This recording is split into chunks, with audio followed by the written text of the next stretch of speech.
everybody, and welcome to another Top 10 edition of Magic Mics, proudly sponsored by our Patreon supporters and CoolStuffInc.com, where you can find cool stuff in stock every day, and our co-sponsor CardHoarder.com, offering the best inventory prices and delivery of cards for Magic Online. I am Evan Irwin, and we get started each week by saying hello to my two co-hosts, Aaron Campbell. In Wisconsin, that's hello.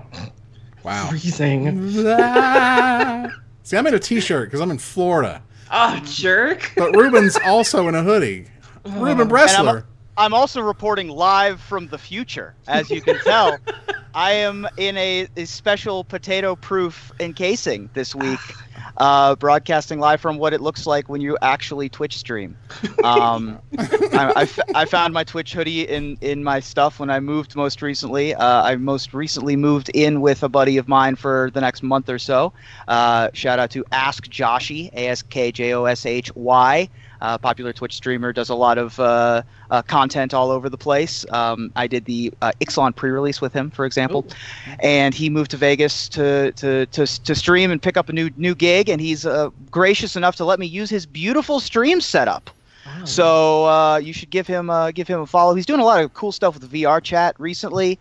So yeah, give him a look up. You look amazing. Well, thank you. I usually see. Here's my secret: is that I can't let people know what it looks like when I'm in HD because it would break the internet.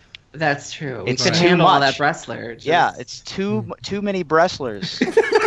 I don't think you're ready. It's too for much. That Bressler. That's right. It's Bresslerlicious. I broke the internet. Ruben Broxler. Yeah. Okay, well, that said, we also begin with our choice, the top comment from last week in a segment we call Honorable Mention, where Ruben will tell us who was the most luxuriant in letting us know. That's right. What there card we go. We didn't choose as one of our top 10 non-creature artifact cards. Ruben? Evan's got that word of the day calendar. Well, this week, our winner came from Lauren Mulligan. Now, I saw this comment maybe 12 hours after we posted the last episode, and I kind of knew that this one was going to be the winner.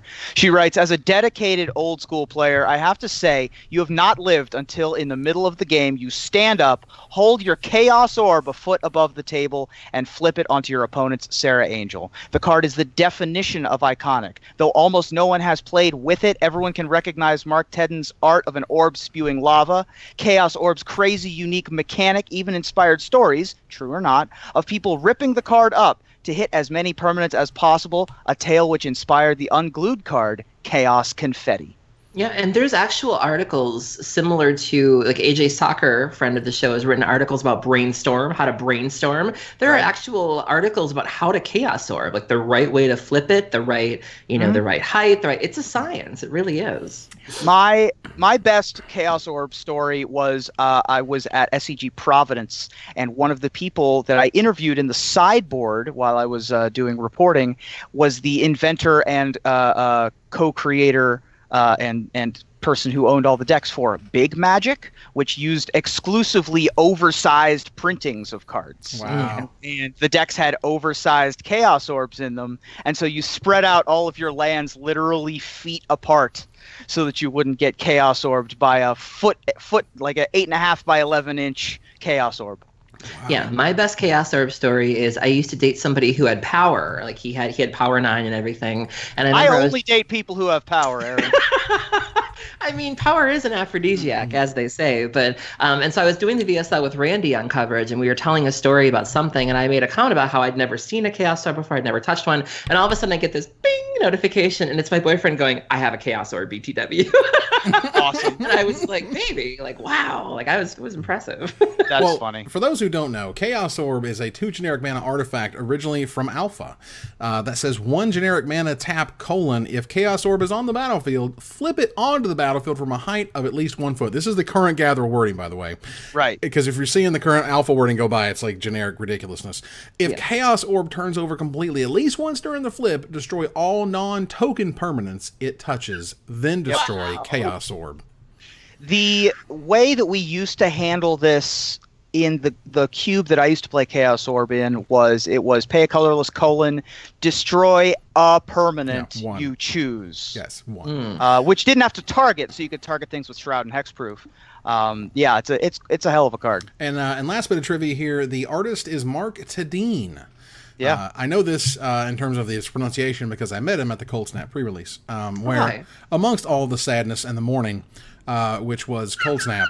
I don't know if you've seen that set, but it pretty much defines miserable. Hey, like it gave Ad Nauseam, Modern Ad Nauseam its win condition. Shout out to Lightning Storm. It gave a lot of things to Magic, and a lot of them at the beginning were very sad. Yeah, I mean he's done what 200 pieces of art. I mean he's a classic, but I've only ever seen it written. So I mean, and he was definitely modding. He was definitely modding his share of Chaos Orbs while we were there. Nice. That said, let's go ahead and get started with our number 10. Now, I'm going to kick us off because I can't, because it's higher on someone else's list. Already doing it. All right. Already jumping through. But that's my only higher. I get to talk about 9 more cards. It's going to be great. Ruben, what is your number 10? So I have a theme that I accidentally stumbled upon with my top 10 M25 Masters 25 reprints, which is this is the first time that a card will be in a pack either ever or since its first printing. I've got no cards that have been printed in packs twice. Okay. And the only other printing of this card was in Return to Ravnica. And it's currently $10 a piece at CoolStuffInc.com. Ruben. Aaron, let me finish. Oh my God, I know what he's talking about. We'll get there. I was trying to keep it. All right, well, Aaron knows what it is. And the reason why she knows what it is because it's the bane of her existence. These are $10 a piece on StarCityGames.com.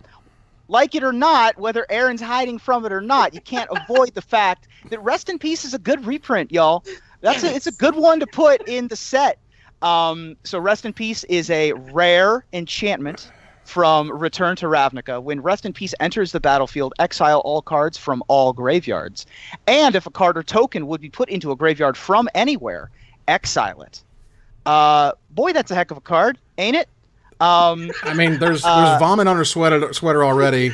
Mom's spaghetti. Mom's spaghetti. Clearly. Yeah, the good news, Aaron, is that it references the Golgari in its flavor text. So it's not accidentally hosing everything you love and hold dear. It's overtly and purposefully hating everything you love and hold dear. Some corpses the Golgari cannot claim. Some souls the Orzhov cannot shackle. And some cards Aaron Campbell can't put in the graveyard due to state-based effects. Yeah, Rest in Peace. Look, it's a card that needed reprinted. It only had one printing. It was double digits. It's expensive online and in paper. It's highly played in Legacy. It's played in Modern, and it's got some iconic moments. Who can forget that classic Kenan Haas, Dan Musser Star City Games event where Dan played a Rest in Peace and then Kenan calmly untapped and played his own Helm to complete the combo and deck Dan in response, which was hilarious. Yeah, Rest in Peace. It's a great reprint, and I'm sorry, Aaron. It's only at number 10. And Rest in Peace was also responsible for the controversial moment involving Kent Ketter. A lot of people don't realize that the Rest in Peace is a trigger, and that, when it enters the battlefield, there's a trigger there that it exiles graveyards. And there was a very big kerfuffle over the fact that allegedly Kent's opponent didn't name the trigger. And so Ken went about his business, and then when it came up later, he was like, "You didn't tell me to exile that." And so that was a thing, and that was a moment that people still talk about. And iconic art by Therese Nielsen. Oh, of course. You can find these prints at any GP you can find her at, and yeah, definitely the card needed to be reprinted. And I think we're going to see that a lot tonight. It's just cards that for financial reasons just really needed it. That these were cards that were really holding people back in terms of deck building and deck choices and things like that. And I don't think we got there yet, but like the uncommons in the set are really, really good. One of the cards on mine is definitely a major uncommon that needed reprinting. And I also think that there's definitely these people, particularly the finance people, who are just like, this is Iconic Masters all over again, and Fire and Brimstone. And I'm like, you know what Iconic Masters didn't have? They didn't have that sweet watermark on all the foils. That's a big deal. It's on all the cards. Well, this was a better rollout too. This has been rolled out better than Iconic Masters. Yeah. Certainly. There's a lot of things to like about Masters 25. The watermark was just a stroke of genius. It looks really good on these rest in pieces, by the way. Some watermarks look better. The symmetrical ones tend to look better. The Alliances one looks really good. But there are some that are just like, oh, that M14 watermark. All right, who cares, right? But yeah, I really like the Return to Ravnica watermark. All right. So, Aaron, what's your number 10? My number 10 I picked solely for the flavor text because I feel like it's hinting at something, and I really, really want to know what it's hinting towards. This is an iconic card. I think this one goes all the way back to Alpha, if I remember correctly. It's a pretty innocuous card. Like, it doesn't really do much with that flavor text, though. My number 10 is Will-o'-the-Wisp. So Will-o'-the-Wisp is 1 black. Wow. It's a creature spirit flying, and then you can pay a black to regenerate Will-o'-the-Wisp. It's a 0/1. But this flavor text, though, it says, on dark nights, you can still see the light of the Vest girl's lantern out in the Caligos seeking her lost brother. Those who follow are doomed to join her endless search, and the source is the fall of the House of Vest. What does this mean? I mean, they're obviously talking about Liliana. They're obviously referencing her origin story of her trying to save her brother. But the fall of the House of Vest, is this a book? Who's written the book? Is she in the book? Like, did she write the book? Like, to me, that is a Vorthos treasure trove. And I look forward to, in the next couple of weeks, the Vorthos is kind of taking a crack at it and seeing, are we going to get more? Because we used to see that in older sets of the game. We would see, like, Sarpedian Blah, like Volume 2. And you would see Sarpedian Empires, Volume 7. You would see texts and volumes and chapters referenced, and I'm like, is this a thing? What does this mean? And I'm hoping that this is an Easter egg of some kind, and that there's going to be, does it mean we're going to lose Liliana soon, the fall of the House of Vets? And I just really want to know more from this flavor text. My take is that this is essentially on her history, not necessarily her future, as it were. Also interesting, and depending on whether you count Summer Magic, this is either the 9th or 10th printing of Will-o'-the-Wisp. The first time it's been printed as an uncommon. I would love to have this thing in Pauper, but I don't know if I really want it in Pauper because a 1 black 0/1 flyer that regenerates for a black is pretty crazy. It's a bit much. I used to play this. I remember playing this card. I read this card, and I had a vivid memory of being on vacation with my family when I was maybe 14 and playing this card in a casual mono black deck, like mono black control deck, when we were on vacation with some family friends in Deep Creek Lake, Maryland. And I remember vividly playing several copies of this card in a couple of my favorite decks. And yeah, I mean, the Vorthoses are all about the fake books that exist. I know that Vronos was going off recently about the Book of Keld that is being referenced in Dominarian history. There's obviously Baron's Codex and Sarpedian Empires, and the Necronomicon, of course, or the Necrologicon, or whatever they call it from the Innistrad block. The reanimation artifact, whatever it's called. But yeah, I definitely am interested in the fall of the House of Vess, as I'm a big fan of the fall of the House of Usher by Edgar Allan Poe, and I wonder if it's similar. I can imagine they were inspired. Yeah. We move here to number 9. Ruben, what's your number 9? So my number 9, I mean, obviously there are a lot of great financial boons in all of these Masters sets. This one, I really could care kind of less about the financial value. The important thing for me is that there are very few tokens in the game that needed printings. And one of them was the Stang Twin token. And so when they put Stang in Masters 25, they got an excuse to print that Stang Twin. So for y'all that don't know, Stang is a 4 colorless green and red 3/4 legendary creature. Did they update the creature type? What's the creature type now? Human warrior. Human warrior. Yes. All right, sure. When Stang enters the battlefield, create a legendary 3/4 red and green human warrior creature token named Stang Twin. When Stang leaves the battlefield, exile the token, and vice versa. When the token leaves the battlefield, sacrifice Stang. Yeah, super simple. You get 6 mana for 6 power, 8 toughness across 2 bodies. The art by Izzy is reflected and refracted onto the token facing the opposite direction, so your various Sly Spies can kill different versions of the Stang if they want to. Nice. It's just a very cool, and it's the first time that's seeing reprint in paper since Chronicles, which of course the reprint was white bordered, so if you wanted a black bordered Stang, you either had to wait until 2018 or get one from Legends. Now it's like $13 or whatever, but that's not the reason why I'm excited. The reason why I'm excited is that Stang Twin. That Stang Sometimes you token gotta is put amazing. Go ahead. Sometimes you got to put a little Stang on it, you know? Yeah. Right. Yeah. Do that stangy leg. Yeah. Wow. Yes. That was amazing. Look, for as much as I can go back and blame and be upset with Chronicles, I am so happy that Chronicles even exists the way it does. We wouldn't have Blood Moon. Blood Moon would have been on a reserve list. Chronicles made the reserve list exist, which sucks. But the cards in Chronicles, like Nicol Bolas, which is also in the set, Stang, which is in the set, like, there's no way you would see Stang today if it weren't for Chronicles. So that's kind of cool. The Stang Twin is amazing. This was very close to making my list, and I'm glad it made yours. This card is super sweet. That said, Aaron, what's your number 9? There's another branch of reprints, or another group of reprints that I'm really excited about, and that is cards that, while they're not very expensive or they're not really hard to get a hold of, they got amazing new art. And this is a card that I don't know if this card ever saw play. I don't think it did. It seems kind of innocuous, but this art, damn it! My number 9 is Dirge of Dread. Look at this! Oh my god! Yeah, it's the 2 new and a art. Black. It's a sorcery. All creatures gain fear until end of turn, cycling 1 in a black. And then when you cycle it, you may have target creature gain fear until end of turn. That's nice. This art.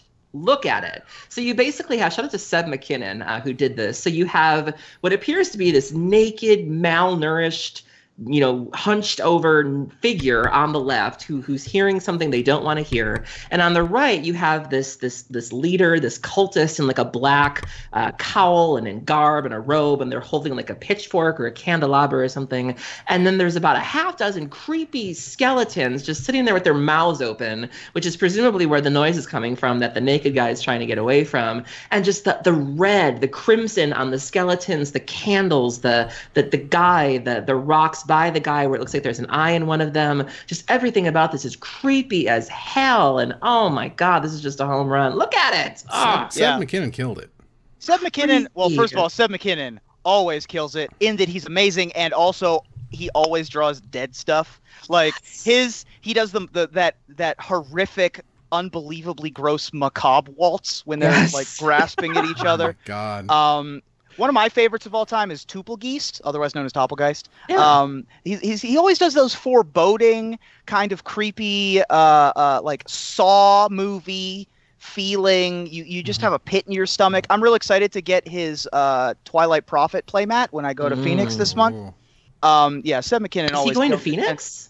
No, the playmat for Phoenix. Oh, okay. I thought he was going to be there. I was like, ooh. Right. So originally when GP Phoenix announced that they were going to do a playmat, I thought that they were going to be the Phoenix playmat, Rekindling Phoenix. Unfortunately, that's for Seattle. The Phoenix playmat is instead Twilight Prophet, which is done by Seb McKinnon, and is a delightfully wonderful piece of art, but it's not Phoenix. Yeah. But Seb McKinnon obviously killed it. It's going to be on that playmat. That's going to be a highly sought-after playmat just because of the art. Seb McKinnon making hype for this Dirge of Dread card that no one else would have hype for other than for the brand new picture on the front. Beautiful. Yeah, because no one would, I mean, you know, let's be clear, the card is like meh at best. It's literally it's a 8-cent card. And it's weird why Wizards wanted to pay to have new art on this card versus any other card, you know? Yeah.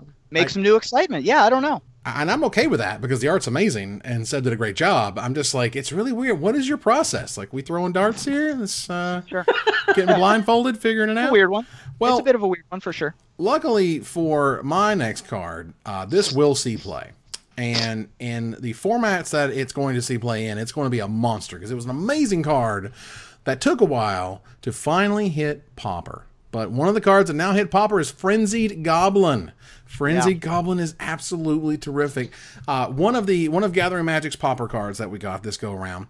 Frenzied Goblin is originally from Ravnica City of Guilds, an uncommon at that time. That was a red mana for a 1/1 for a Goblin Berserker. And whenever Frenzied Goblin attacks, you may pay 1 red mana. If you do, target creature can't block this turn.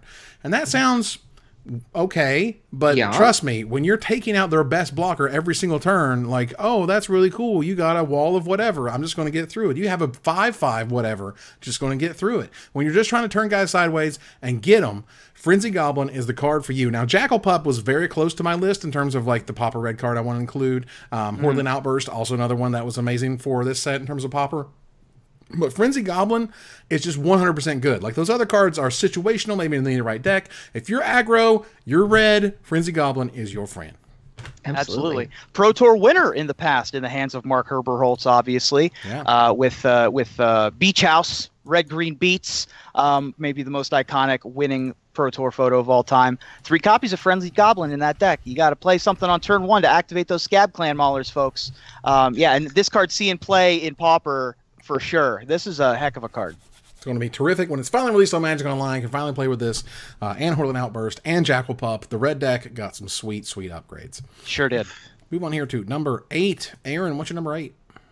So I've talked in the past about how I enjoy budget EDH. I don't like to spend a lot of money on EDH, and I'm not really attuned to EDH in terms of like finance. So whenever I try to build a deck, I'm always surprised by how expensive certain cards are, because I'm like, really? Like, why is that a thing? Like, okay. And this is a card that I keep finding myself needing in EDH decks, and every time I go to look at the price, I'm always blown away by how expensive it is. I don't think it's been reprinted too much, but I'm really glad it's getting reprinted now, because maybe I can actually afford them, or maybe I'll be willing to splurge on them. My number 8 is Coalition Relic. Why is this a $14 card? Because it's amazing. Because it does everything. Yes. So it's 3 colorless. It's an artifact, and you can tap it to add 1 mana of any color to your mana pool, or you can tap it to put a charge counter on Coalition Relic, and then at the beginning of your pre-combat main phase, remove all charge counters from Coalition Relic. Add 1 mana of any color to your mana pool for each charge counter removed this way. So it's a lot of words. It's great. You know, obviously EDH decks love their mana fixing, and time again I see a list that's like it'll say it's a budget EDH list, and I'll be like, sweet, and then I'll go through, and what's the most expensive card? Coalition Relic. It's right up there with Chromatic Lantern, in fact. New art on this one as well. Shout out to Jason Felix. But yeah, I'm really excited for this. I believe Cool Stuff has it for as low as $6, which is, yes, it is well within my budget. But yeah, I'm all for random expensive EDH staples being made more affordable. So it turns out I am right on that same level with you, because Coalition Relic is also my number 8. We're samesies friends, because I love Coalition Relic. When I was drafting the Cube, you guys were there. Legacy Cube. Coalition Relic was holding that deck together. Just holding it. Just holding it like that. It was doing amazing things. It fixes all of your mana. It was super good. There's this weird tale about how somebody was talking with Mike Turian when it first showed up. And Mike said something like, you know, Coalition Relic's a really good card no one's paying attention to. And that person went and bought like 400 of them or whatever as you do. Right. And made out like a bandit when people finally was like, wait a minute, this card's actually amazing. Like, this card was in my cube from day one and never left. It wasn't even a question. You do not get rid of Coalition Relic. It powers up multicolored decks. It fixes your mana. It gives you a mana boost. Like, whew. Right. And it ramps you from 4 to 6, which was its real big thing in Standard at the time. Was the Mystical Teachings deck really leaned on Coalition Relic in both block and in Standard. And you could power out turn 4 Haunting Hymns, making your opponent discard 4 cards on turn 4 was just an unbelievably powerful effect. Coalition Relic is spectacularly good. I mean, I think it's better than... Yeah. New art's amazing. It goes in that prismatic EDH that April was Cube April was building, because it has the coalition symbol on it. Yeah, this card's just spectacular. It was a powerhouse all the way through its lifespan, up to and including today. A spectacularly good reprint. Oh man, and if you didn't see it, I got to stream Legacy Cube with this card, where I picked the wrong Liliana pile because I didn't know how Liliana the Veil worked, and I accidentally picked the right pile because then I killed him with what was left over. It was hilarious. You also got to put 2 charge counters on this with your stolen Kiora's follower, which was delightful. So to ramp you from 4 to 7 or whatever. That was hilarious. Because as you can see it there, it says you're going to remove all the counters on it, and you get 1 mana for every counter you remove. So that was so cool. That was sweet. Even though I did still lose 2-1 or 1-2 rather. Whatever. Who cares? I had fun. All right. So that said, Ruben, what's your number 8? My number 8, also a mana card, one that we've needed a reprint of desperately. I mean, it's so old that it's not even in Frontier, Evan's favorite format. This is a common, ladies and gentlemen. Okay. It costs you $6 if you want to have a copy of this common. In this set, it's going to be an uncommon. But, we still need our Utopia Sprawls, is the thing. Yes. So, Utopia Sprawl, originally from Dissension, a common. It's a Enchant Forest aura for 1 green mana. As Utopia Sprawl comes into play, as printed on the version from Dissension, although in the new version I'm sure it's Enter the Battlefield, you choose a color. Whenever Enchanted Forest is tapped for mana, its controller adds 1 mana of the chosen color to his or her mana pool in addition to the mana that the land produces. This card is $6 somehow? Unbelievable. It sees play in the mono green devotion decks, mono green Stompy in Modern. It seems the Ponza decks love it because it lets them ramp into their blood moons and things. Acid mosses and stuff. Death Cloud. This was a card that was sometimes there were 2 different ways to play Death Cloud. You could sort of go the Sakura Tribe Elder route, or you could go the Utopia Sprawl route. I'm not surprised at all. Sure. Well, I mean, I think I'm with Ruben here. Like, I was not expecting this card to be expensive. Oh, I knew. Legacy Enchantress loves this card. You can get all your Enchantress's presence triggers with this and Wild Growth. Oh, yeah, it's multi-format all-star. Well, there you go. And it desperately needed a reprinting since Dissension was, let me check, 10 years ago. Maybe more. Actually, more like 12. It desperately. I know, right? We're so old and grizzled. Although in this lighting, I look nice and young without my no potatoes or anything. No, right? Utopia Sprawl with the new watermark also looking nice and young. The new versions are only going to run you $2 a piece for uncommons, and that's another thing I really like about the reprints in Masters 25 is that there is value in the uncommon slot. But you're still not breaking the bank to get them. You're still cutting the price on this card in a third to get copies. And yet, if you're buying packs of it, you're still able to get some value out of those uncommon slots, which is super cool. So I really like Utopia Sprawl as a reprint. And it's just one of those cards that Wizards just doesn't do anymore. They don't give you 1 mana acceleration. And this is 1 mana acceleration. As weird and as narrow as it can be, it's really good. Yeah. That said, moving on here to number 7, and I'll kick off number 7 because it's a super great card. It is at least a 1 format all-star. It in fact runs the entire format, most would say. And it comes with one of the most awesome and beautiful watermarks this set has to offer. I'm talking about Brainstorm, because Brainstorm came from Ice Age. The Brainstorm artwork is from I think the Vintage Champs, wasn't it? Vintage Champs, yeah. Yeah, and it's absolutely amazing by Chris Ron. For those who don't know, Brainstorm is a 1 blue mana instant. It is printed as a common here, and it was originally common as well. It has so many printings I can't even tell you. That said, Brainstorm 1 blue for an instant that you draw 3 cards, and then you put 2 cards from your hand on top of your library in any order. Now, when you have a fetch land per se, that gets rid of your 2 worst cards. You essentially got to draw 3 cards for 1 blue at the end of their turn. This was not a big deal. Really, back in the day, this was not a big deal at all until they printed fetch lands. When Onslaught came around and fetch lands showed up, and everyone's like, wait, if I do the thing, and then I do that thing, and then, oh my god, and then Brainstorm became like the best card in Legacy and Vintage. Is restricted in Vintage, as it should be. But here, and this is another thing they did with this set in particular, was the lines are centered. The lines on Brainstorm are centered. Yeah. Center justified text, no flavor text. Really interesting artistic decision for this. Also, that Chris Ron art from the 2012 Legacy Championship winner, which I believe that person was offered some ludicrous amount of money and then opted not to take it. Oh, wow. And instead decided to keep the oversized trophy, which I think is delightful and speaks to how awesome this art is.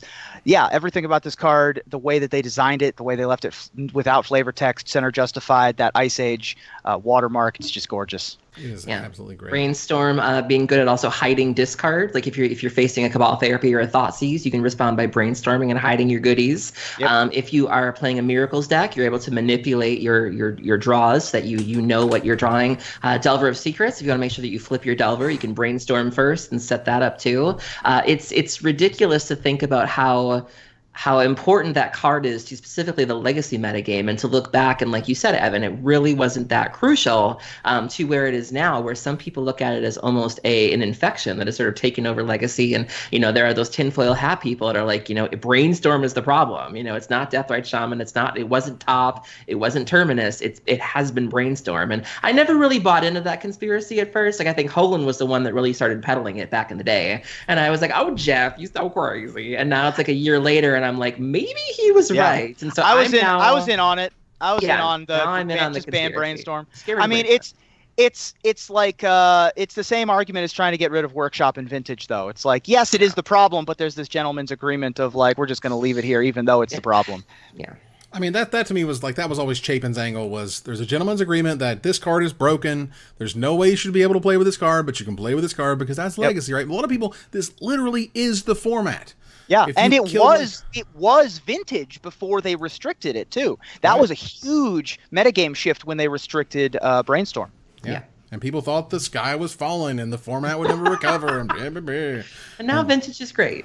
Yeah, and, I mean, Magic's tough to kill. So, Ruben, what's your number 7?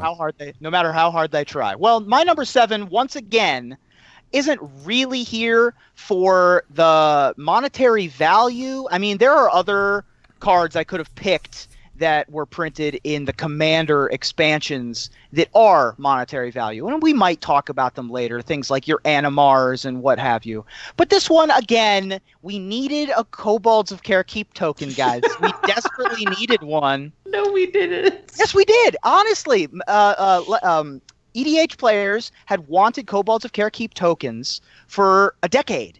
They've also been begging for an Ophiomancer token. That's right. That Black Snake is the only one still on the list. We got to get that Black Snake Moan. But two out of 3 ain't bad, and we got our Kobolds of Carekeep thanks to Prosh Sky Raider of Care making an appearance in the set. So this was originally from Commander 2013. It's a 5/5 Jund legendary dragon. It's 3 colorless, black, red, green for a legendary creature dragon. It's a mythic. Flying, when you cast Prosh Sky Raider of Care, put X 01 red kobold creature tokens named Kobolds of Carekeep onto the battlefield, where X is the amount of mana spent to cast Prosh. Sacrifice another creature, Prosh gets +1/+0 until end of turn. So the first time you play Prosh, you get 6 Kobolds of Carekeep. Then, as the general rule applies, when it dies you get 8, when it dies you get 10, etc. And it's perfect for those Sekuar, Deathkeeper, sacrifice a creature, get an effect kind of decks. And people were clamoring for this card to get a printing in a pack set so that they could put pack tokens of kobolds into the packs, and I think that it's just delightful that they did so. And this is also the first time you can get this card foil, I believe. Because there was the oversized Commander foil, but yeah, at normal size Commander, this is the first time you can get a foil Prosh. Right. So not only is there that, you also get the Kobolds of Carekeep token, which is really cool and was used back in the day, and now sees the light today. So this card is like this again. This for Commander players. I think it checks all the boxes. It does everything you want. Gives you all the tools to do silly, crazy stuff and to get Aaron giggling. Yeah. Aaron, what's your number 7? I famously hate burn decks. I hate burn so much that I won't even hang the mountain on my wall. Some longtime viewers or some astute viewers, especially if you watch me streaming, you will notice that I have a John Avon lithograph set in the background, but you will notice the mountain is gone. It's sitting in my closet where it belongs because I hadn't noticed that. So I never miss an opportunity to stick it to a burn deck. I will purposely, when I'm playing Modern, Modern is very much a format of what am I okay losing to? I ain't losing to burn. I will run 3 Gnaw to the Bones. I don't care. We ain't going down like that. And so I'm very happy to see that my number 7 is reprinted because I will never miss an opportunity to stick it to burn. My number 7 is Core Firewalker. Yep. Yes. Not even an expensive card, so it wasn't for money. It wasn't for monetary reasons. So Core Firewalker is 2 white, very, very restrictive mana cost. Creature Core Soldier, protection from red. I'm not even done. It's a 2/2, and then whenever a player casts a red spell, you can gain a life. I love this card. I would stand on the corner of a busy street like a missionary and hand these out if I could. Just Core Firewalker, Core Firewalker. Would you like a Core Firewalker? Like, I am happy to assist the mission any way that I can. But this card is the bane of burn deck's existence. And unless they have something like Causal X Return or like a colorless source of like red damage, they really don't have a way to deal with this. And I love when this card drops because I just can't help but laugh. And so I think it's only going for like 75 cents to $1 right now. So it wasn't expensive to begin with. But the minute I saw this, I just kind of chuckled. And I was like, I am all for more copies of this in circulation. I mean, they even did a really sweet promo of it in 2010 for the Wizards Play Network, so that's really cool. Yeah, the WPN foil art is also really cool. Yeah, I mean, this is the card. Like they're not going to give you this card anymore. You're not going to see this in Modern Magic because protection is gone. Yeah, they don't like giving protection. Maybe they do, but like weirdly only on like rares and mythics and stuff. This was just the uncommon hoser. This made the red decks go, oh my god, how do I beat this card? They used to run Moonglove Extract. Moonglove Extract. Thank you very much. Wow. That was the card they played to kill this guy. I mean, you can kill this guy. We got better options now. We got like Reality Hemorrhage, which is a devoid burn spell, or you can run like Ghostfire. I mean, the thing I always do is attack with my Goblin Guides and then Skullcrack you because it doesn't, cancels out the prevent the damage. Good. That's typically how I handle a Core Firewalker as the resident red mage. But yeah, you're right. I mean, Core Firewalker is the bane of every. It's like the best sideboard card for a strategy. If burn becomes the best thing in a format, you see Core Firewalkers, by the way, in burn sideboards for the mirror match. Oh, nice. So yeah, it's a heck of a card, and worth seeing a reprint just because of how popular it is. I mean, Burned and Forge Center was like, look at me, I'm the greatest, and Core Firewalker was like, hold my beer. Yeah. Because I'm going to wreck this red deck, and it's going to get nasty. All right, we want to hear to number 6. Ruben, what's your number 6? My number 6 is yet another lower rarity card that desperately needed a reprint. And this one, the thing I really liked about the spoiler season was they gave really good on-brand cards to content creators to spoil. They gave Marshall Manowar, for example. They gave Lightning Bolt to P. Sully. But perhaps no better spoiler plus content creator pairing could have been found than by the Professor's preview for this set, which was Curse Catcher. Curse Catcher is a Shadowmoor uncommon originally. It's a 1/1 Merfolk Wizard for 1 blue mana. Sacrifice Curse Catcher, counter target instant or sorcery spell unless its controller pays 1. This card was up to about $9 a piece, which is a lot, and only had the one printing, only ever got printed in Shadowmoor, desperately needed a reprint.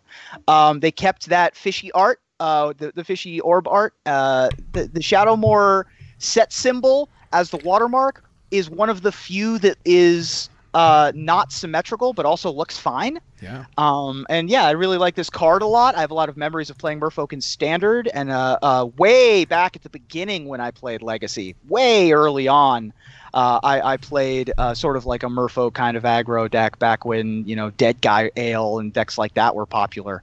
And so I have a lot of love for Curse Catcher, and it desperately, madly needed a reprint. It's not even the best Curse Catcher anymore now that things like Mausoleum Wanderer are wandering around. But Curse Catcher is still near and dear to the Professor's heart and other fish mages as well. Bane of a card is pesky. When I'm playing Modern ad Nauseam, I don't want to see it because it means I need more mana to go off. And when you sacrifice it in Legacy or Vintage, it exiles my Bridge from Below. So, and not every Merfolk player is astute about that. Not every Merfolk player knows that. But every once in a while, I'll face a Merfolk player and I'll be like, maybe they won't know, maybe they won't know. And then like they'll sacrifice and count, and I have to be careful not to cast anything because then they'll do it. And so, but sometimes you get the really hip ones, it'll be like, I'll cast a Cabal Therapy, and they'll be like, whoop, and it's like, no.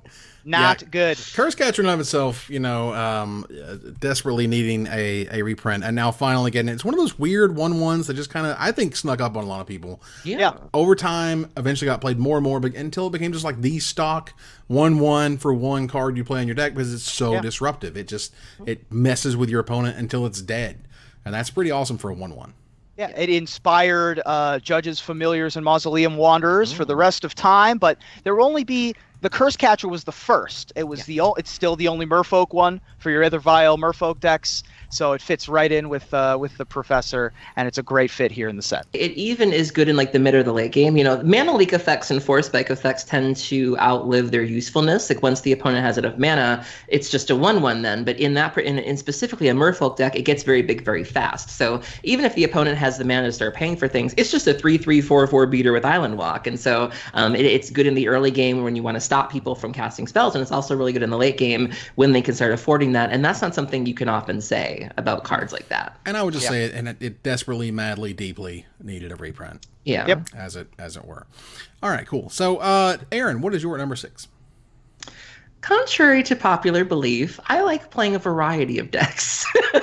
I play Modern Ad Nauseam. I dabble in Storm a little bit. I sometimes play Legacy Ad Nauseam Tendrils, and I like trying new things. But there's one card, no matter what I'm playing, I'm never happy to see.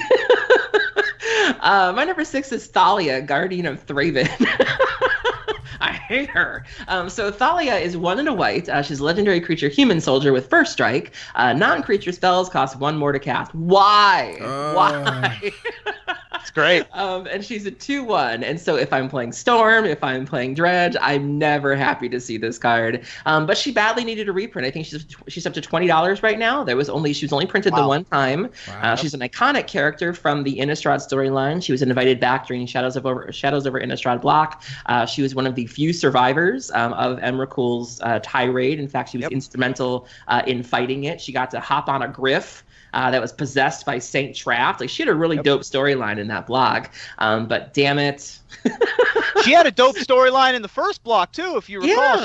She was standing in front of the Hell Vault, the last line of defense against the Macias the Unhallowed, when Liliana showed up and cracked open the Hell Vault. Yeah, she got baited into cracking the Hell Vault. But yeah, iconic character, great storyline. Magali recently did the new art for New Thalia. Heretic Cathar. Yeah, but just great art, but I'm just never happy to see this card. I mean, you want to talk about great art. The World Magic Cup qualifier version with Steve Argyle's with like the super close face shot. Yeah. You just never see that on a Magic card. It was absolutely gorgeous. Worth like $70 right now.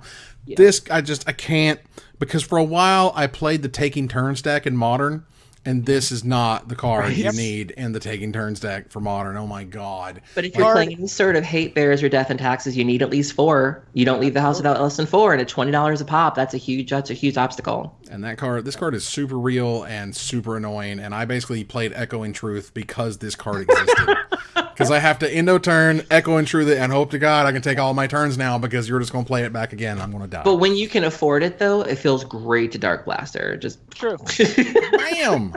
Feels good for that 2-mana Dark Blast. Yeah. So for my number 6, I'm going a little old school. In 1995, I had just turned 15 when this card showed up, because it showed up in Homelands.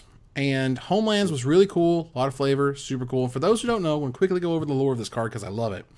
There's this guy named Isan, and he wanted to help Sarah Angel, the Sarah Angel, the Sarah Aviary or whatever, help her cause by going and killing Baron Singer. That was the idea. You go to Baron Singer and you kill him. Well, he was a knight, so he was well known that he was going to kill Baron Singer. Well, he gets to Baron Singer's castle, knocks on the door. Baron Singer opens it. And he's like, knock, knock. I'm just kidding. But he goes to Baron Singer, and instead of trying to kill him, he's like, I want you to turn me into a vampire. I want to be one of yours. I want the ultimate power that you wield, blah, blah, blah. With the idea that he was going to betray Baron Singer as soon as he gave him that power. Well, Baron knew it because he's a super smart dude. And he sucked the life out of the dude, resurrected him as a ghost, tied the ghost to a ring, and he's essentially tied to that ring for the rest of his life. So he is the shade of himself. So he is a ghost of himself, and he is bound to protect this guy who he hated so much he was going to give up his life to become a vampire to kill him. That's super cool lore. And Isan Shade is back in Masters 25 with fantastic art by Darkin. It is 3 black, 3 generic mana for a 5/5 legendary Shade Knight. It's a Shade Knight. How much shade is it bringing? It's a Shade Knight. It is now so much shade that it's nighttime. Wow, it's no tea, no shade. All right, no tea, no shade night, and it's an uncommon as it was in Homelands, and it has protection from white. Now, this may sound a little sad and weird these days, like 6 mana 5/5 pro white. No, that thing was unreal because you had Swords to Plowshares, or you had Lightning Bolt, or you scooped them right up because Isan Shade would. Or you had Terror, and it also is a black creature, so you couldn't kill it with Terror. That's right. So it dodged all the good, quote-unquote, removal. Basically, you had Navinral's Disc, or you had Wrath of God, or, Or that was about picked him up. You picked him up for game 2. I mean, that's what happened. Isan Shade. This was one of the only cards in Homelands that was worth a crap, along with Autumn Willow and Serrated Arrows. But Isan Shade is cool. And also note, it is Isan's. I, for a very long time, thought it was Ishan's. Yeah. Right. And I thought it was Isan. I said it totally different. See? There you go. Isan is an Arabic term meaning excellence or perfection. So I didn't know that. Perfection's shade, the perfect threat for example, Mark Justice's Nevin Rawls Necro deck that he took I think second place with in at Worlds in 1996. Just an insanely powerful card. But unfortunately for Isan, his plan did not work out as portrayed on the card Prophecy, also from Homeland. He saw right through the plan, and Baron Senior took him out. Wow. Well, number 5 is coming up next. Ruben, what's your number 5? My number 5, once again, an important low rarity reprint. This one, a card that I have played a ton of as a Painter Grindstone player, as a player who likes to cheat out mana, as an ad nauseum player. Aaron, you and I can get behind this card. We've used this card many a time. Only ever was printed in Planar Chaos. This is a common that's $6. Common, $6. That's a bit much. And this one, unlike Utopia Sprawl, staying at common. Yeah. My number 5 is Simeon Spirit Guide. It is not staying at common. It is not staying at common? They bumped it to uncommon. Did it really? Oh. Yep. I think it deserves it, though. It's a powerful card. All right, so the one downside of this set is I can't tell what anything is. It's literally the worst part of it. It's the worst part of the set. Whatever. It's an uncommon, but you know what? We'll forgive them, because previously they're $6. Now these ones are going for like $2.50. So again, we're able to get Simeon Spirit Guides into the hands of new players, for aspiring ad nauseum aficionados, and to cheat out Blood Moons on turn 1. So Simeon Spirit Guide, for 2 colorless and a red, you get a 2/2. That's not the part we're playing this card for. We're not playing it for Gray Ogre stats, folks. By the way, it's an Ape Spirit. Just in case you want to add that one to your best ever combos of creature types. Ape Spirit. Exile Simeon Spirit Guide from your hand, add a red mana to your mana pool. That's a mana ability, folks. That can't be countered. That can't be responded to. That just is what it is. It was one of the Planar Chaos color shifted cards, taking after Elvish Spirit Guide, which was the green version. This one, however, seeing much more play, because in green you have mana elves and channel and lots of other ways to ramp your mana, but in red it's not as easy. You typically have to rely on things like Rite of Flame or Seething Song or other things that require red mana on turn 1 to get you more red mana. Whereas with Simeon Spirit Guide, you don't need red mana to make more red mana. This one just makes its own red. So you can remove them from your hand to power out ad nauseums and lightning storms. You can remove them from your hand in concert with an Ancient Tomb or a City of Traders to play Blood Moon on turn 1 or Magus of the Moon in Modern or in Legacy. This card is one of my favorites, and I'm so happy that it's back.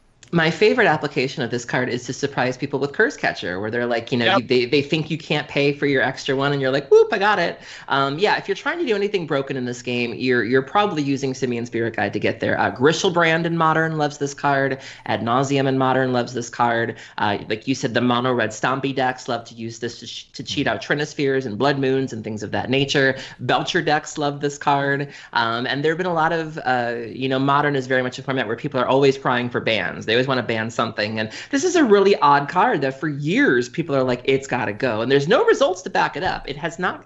The decks that run it in Modern aren't seeing a lot of play, but people just feel that passionately about it, where they're like, it just does too much, it has no business being here. And I always kind of shaking my boots a little bit, because Modern Ad Nauseam would probably go away if this was ever banned, and I'm like, please don't ban my card, please don't ban my card. Honestly, it probably should, but you know what? I'm just gonna be thankful. Look, just like the flavor text said, it's rarely worth questioning where the mana comes from. Just be grateful. Now, see, I like the original flavor text better. I like the original flavor text where Jaya cons about how all of her spells smell like burnt hair. Burnt hair? Yeah. Yes, that was my favorite. I'm excited for Jaya to make a comeback. That should be really awesome, old lady Jaya. But the Simeon Spirit Guides, where you show your spirit, you show your ape spirit. And I don't really think that this card is fair. But on the other hand, I think that while it is probably arguably overpowered, it's also arguably super high variance. Like, yeah, sure. 1 in 10 games, you're going to have like this sweet opener that just, wrecks their face. And then the other 9 games, you're going to be like, oh God, I ripped this 3-mana 2/2 on turn 12 and it sucks.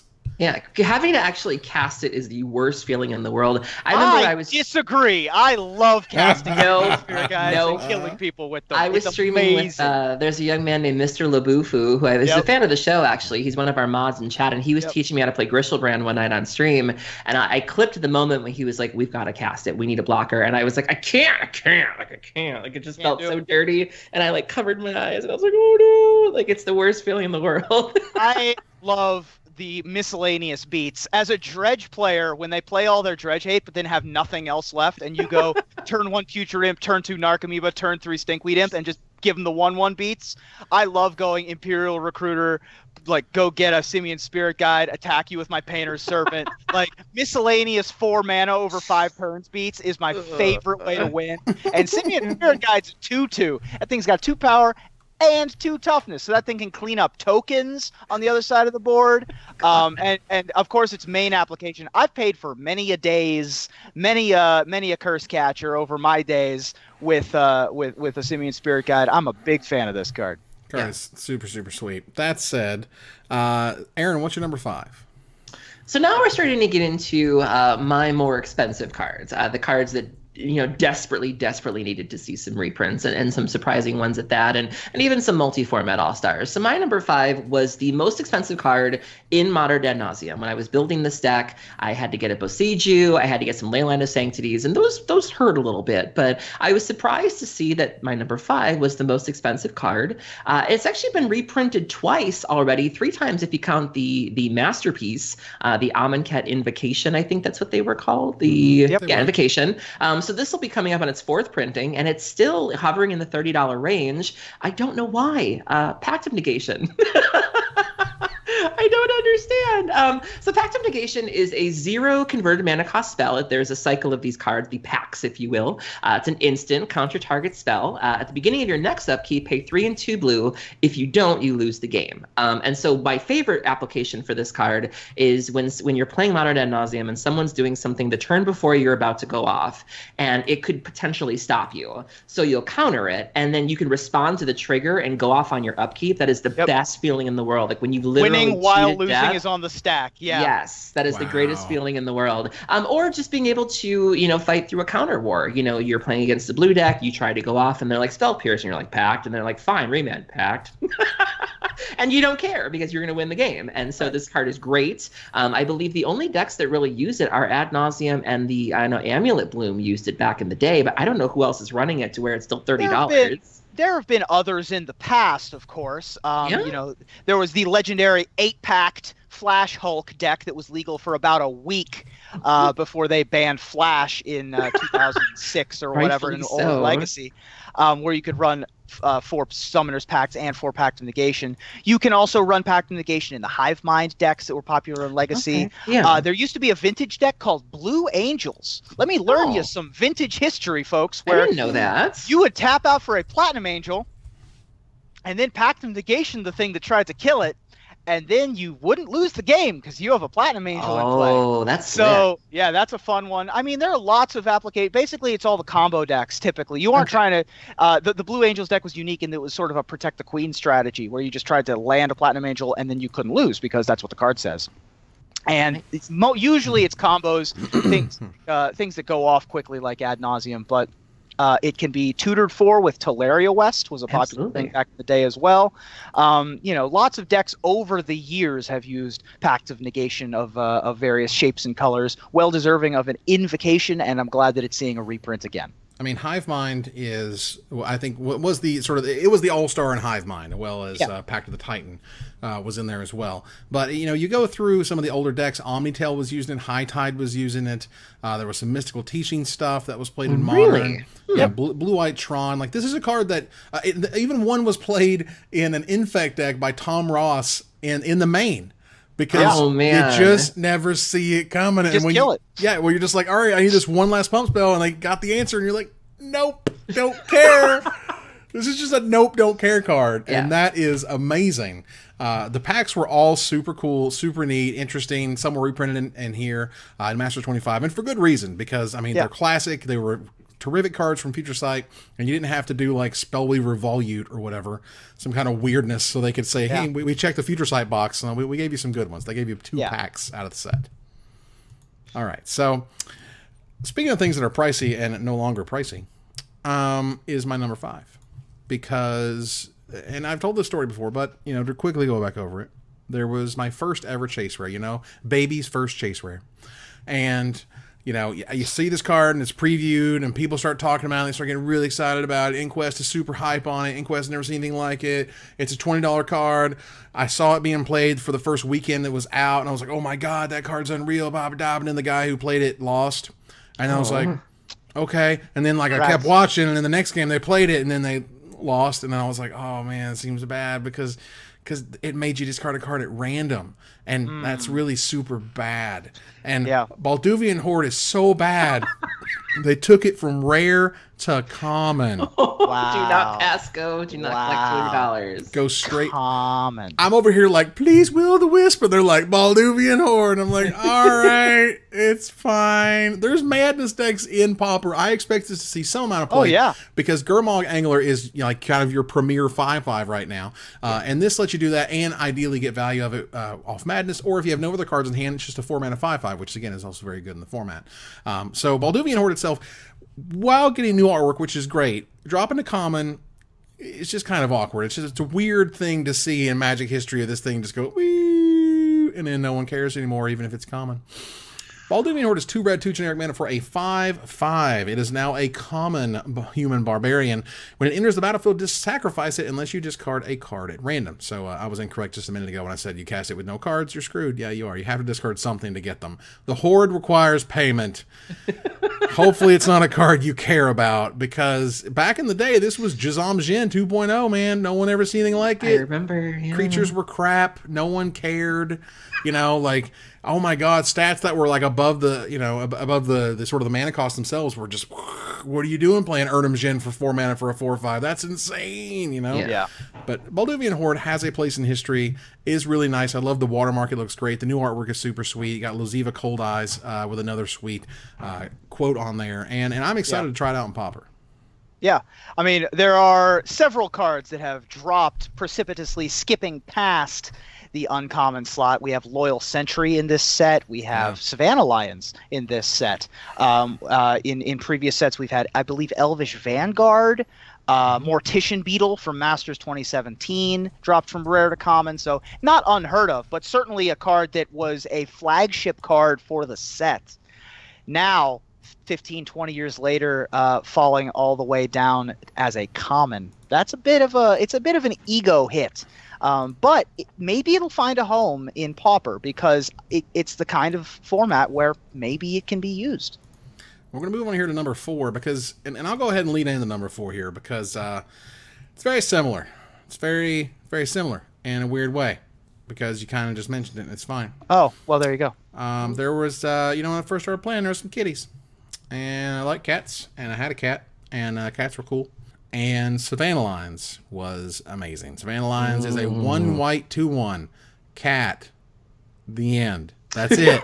That was it. Back in the day, that used to be super exciting. You hear me, you young whippersnappers, with you, this thing gets flying after you get the city, you know, blessing and all this other crap. No. Back in the day, we had Savannah Lions, and we liked it, and we thought they were cool, and they were powerful. Yeah. They weren't that cool, but they weren't that powerful. But you know what? For me, they were cool, and I loved them, and I loved the artwork, and the big paws would come and get you. The first rare I got 4 of almost immediately. I played White Weenie for years when I shouldn't have. Everybody else was playing this Necro thing and like winning events, and I was like, screw you guys, like turning stuff sideways and losing.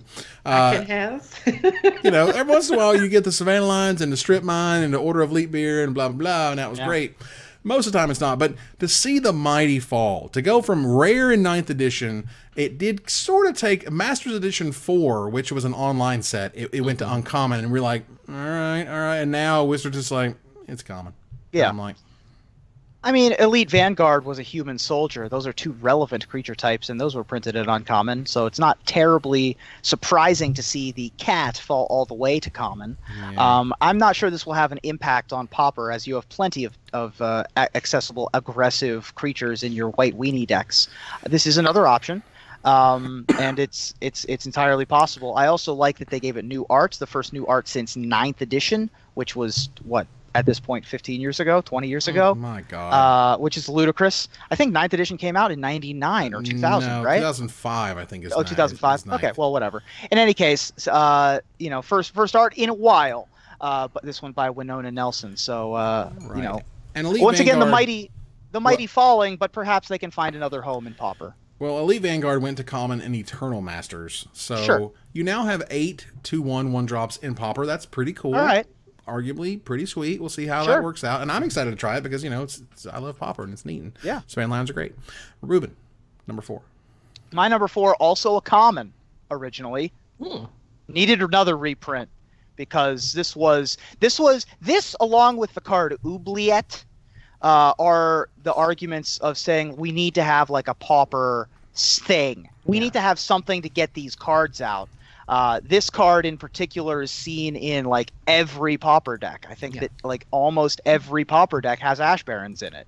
It's like a ludicrously popular card. And not only is it $8 online at coolstuffinc.com or in real life at coolstuffinc.com, where you can get cool stuff in stock every day, but it's also $10 on cardhoarder.com. Eternal support guaranteed.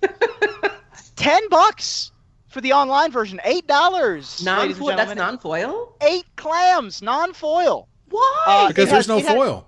It has since dropped, since they've announced that it will be uncommon in the upcoming Masters 25. Only $3.75. Why? A piece. What deck does this not go in? What deck? In Pauper, it goes in every deck. No, what EDH deck? What EDH deck does not want this? Which one? So Ash Barons, for y'all unfamiliar, all right? Ash Barons is a land. Yep. It also makes a great drag name in a pinch. Ash Barons? Ash Barons. Nice. Ash Barons. Nice. So it's from Commander 2016. It's a common in Commander 2016. It taps to add a colorless to your mana pool. One of them wing-ding manas. It also has basic land cycling of a generic mana, which means that you can pay a generic mana and discard it, search your library for a basic land card, reveal it, put it in your hand, and then shuffle your library. So, Card's amazing. yeah, spectacular. It's simple. It's easy. It reminds me of the Crystal Mox, if you've heard the legend of the Crystal Mox from back in the day. There was a rumor that they were going to print this card at some point, and then EDH groups realized that they were never going to print this card, so they just invented this card that all the decks decided that they were going to play, which was a 1-mana artifact that tapped to add a colorless to your mana pool. It was basically a worse Soul Ring, a worse Mox, but it didn't exist yet, so early EDH groups and early, Rainbow Stairwell groups and stuff like that imagined this card, and it became a legal thing, even in the official ground rules of the original EDH groups. This reminds me a lot of that. It's so simple, it's so clean that it's surprising that it took until 2016 for us to happen upon this design. So it's in every Pauper deck, it's in every cube, it's in every deck that you could possibly play it in. It's a spectacularly good card, and I'm glad that it's our reprint. I mean, again, I don't know what commander deck that exists wouldn't be like, you know what, I'm gonna take one of my basic lands. Now, maybe if you're a monocolor deck, but even then it gives you a shuffle effect, which is often useful, and it's just good. It doesn't come into play tapped or anything. Like, it's good turn 1, it's good turn 7. Like, it's great. There's a reason this card was so expensive, and I too was like, holy crap, this thing is how much money? Wow. This was a holy crap, how much money card. And it's a lot. And these foils, let me tell you. Yeah. Ash Baron foils. I don't even want to know how expensive. People foil out their Pauper decks? That's a thing? Oh, yeah. Oh, for sure. Yeah. Everyone foils out every deck. Why wouldn't you? I mean, I see it in like older formats, but I don't really see people foiling out standard or foiling out Pauper. It does sound, especially because of the inherent reasons that Pauper was invented. Yeah. It does sound a little weird to foil out your Pauper deck. Yeah. But It reminds me of the guy that foiled out his after Stoneforge Mystic was banned. It was still legal in the pre-con that it came in, and somebody foiled out that deck and used to play it at my FNM in Ohio, which I thought was hilarious. It reminds me of that. It's like a status symbol in a non-status format. I get that. But with that said, there's still people that are going to do it. And when you're going to do it, there's enough people that want this card in, again, all those types of decks. Ash Barrens. I'm just guessing $30 to $50 is what that foil will end up being. Wow. Let's find out. It's just, there's only one. Huh. As it were. Moving on here to Aaron, what is your number 4? My number 4 is a very versatile card in blue decks. It gives control decks an additional way to disrupt your game plan. Most blue decks, their answer to everything is just to counter it, but sometimes you want to be a little more proactive instead of simply being reactive. But I find it's the most versatile when you can use it on yourself. I know there have been plenty of times where I've seen this card cast and I automatically assumed I was the target, and so I would just throw my hand on the table and my opponent would be like, actually, I'm targeting myself. And so that's always a nice little surprise, because sometimes it can help you if you have any dead cards. It can help you kind of smooth out your draws a little bit. It can also help you turn the corner. You know, sometimes control decks have you kind of over the barrel, and now they need to close out the game, and this card can certainly help you do that. When I first came back into the game, it was going for as high as $60. It has been reprinted 4 times if you count the promo version. Four times if you count the promo version. This will be the 5th time if you count M25. My number 4 is Vendilion Click. And fun fact, the Vendilion Click have names. I didn't know this. Yep. I thought it was just a general descriptive term of like, they're a click from Vendilion. Oh no, they have names. These are Visa, Endry, and Ileona. There you go. Come on. There you go. So they are, it's 1 and 2 blue, legendary creature, fairy, wizard, flash, and flying. 3/1. When Vendilion Click enters the battlefield, look at target player's hand. You may choose a non-land card from it. If you do, that player reveals the card, puts it on the bottom of their library, and then draws a card. So sometimes you've got a dead card, and you can do this to yourself, which is very useful. You can also use it to disrupt your opponents, specifically if they're playing a combo deck. And sometimes they draw something even better. I've had that happen before, where they'll take a really good card and I'll draw something even better, and it's like, thanks, Vendilion Click. This card is great. This gives blue a new way to attack, and I'm really happy that this is seeing a reprint, because it's still very expensive. I think it's going for $30 now, and I'm always happy to see blue get the tools they need. They keep printing it, and it stays expensive. Yeah, because the card is bananas. And they don't even run that many. It's not like they're running 4 of it. The most, it's a legendary creature, Well, yeah, most like 1 or 2, you know, but it's enough decks are using it, I guess, that the demand is there. I mean, 3 power, 3 casting cost, flash flyer, that's disruption, that's also card filtering. I mean, the card from a mechanical perspective is just a nightmare for anyone to have to deal with, from standard fairies all the way through legacy, where even Rug Delver decks that's not typically used to playing 3 casting cost spells play it sometimes over True Name Nemesis if they're playing either of them. It's just a supremely powerful card. It's a clock all by itself, let alone if you're unlucky enough to be up against someone giving it a sword or a Jite or something along those lines. Boy, is it a nightmare at that point. It protects itself. It protects you. It's the only reason to have a stop in your draw step. The card's just incredibly powerful. And by the way, if you want to try not to cry a lot, go read the story article on the Vendilion Click and their fate from Shadowmoor, because it's not good. You do not. Aww. It's not. If you want to have a nice little cry sesh, go see the fate of what happened to the brother and the sisters. It's not good. You don't want to know. So if you don't want to know, go ahead and bounce forward about 20 seconds. But I have to. This is crazy. It's brutal, man. Those Shadowmoor storylines were low key harsh. Basically, the sisters. There's 2 sisters and a brother here. The sisters had to fight each other, and one killed the other. Injury, which was the male of the clique, he got separated from the sister who lived, and when he at some point he lost one of his wings, so he can't fly anymore. He had to watch Una die. And watch Una die while he was off on some expedition with Riss, the Exiled at the time. Wow. This was after the Great Aurora had happened and everything had gone to crap. Nothing good is happening, and he happens upon the sisters. So after Una's destruction, Indri, unable to fly anymore, lured a magpie Pi to bring him to Caer Ulios, just to find out his sister's fate.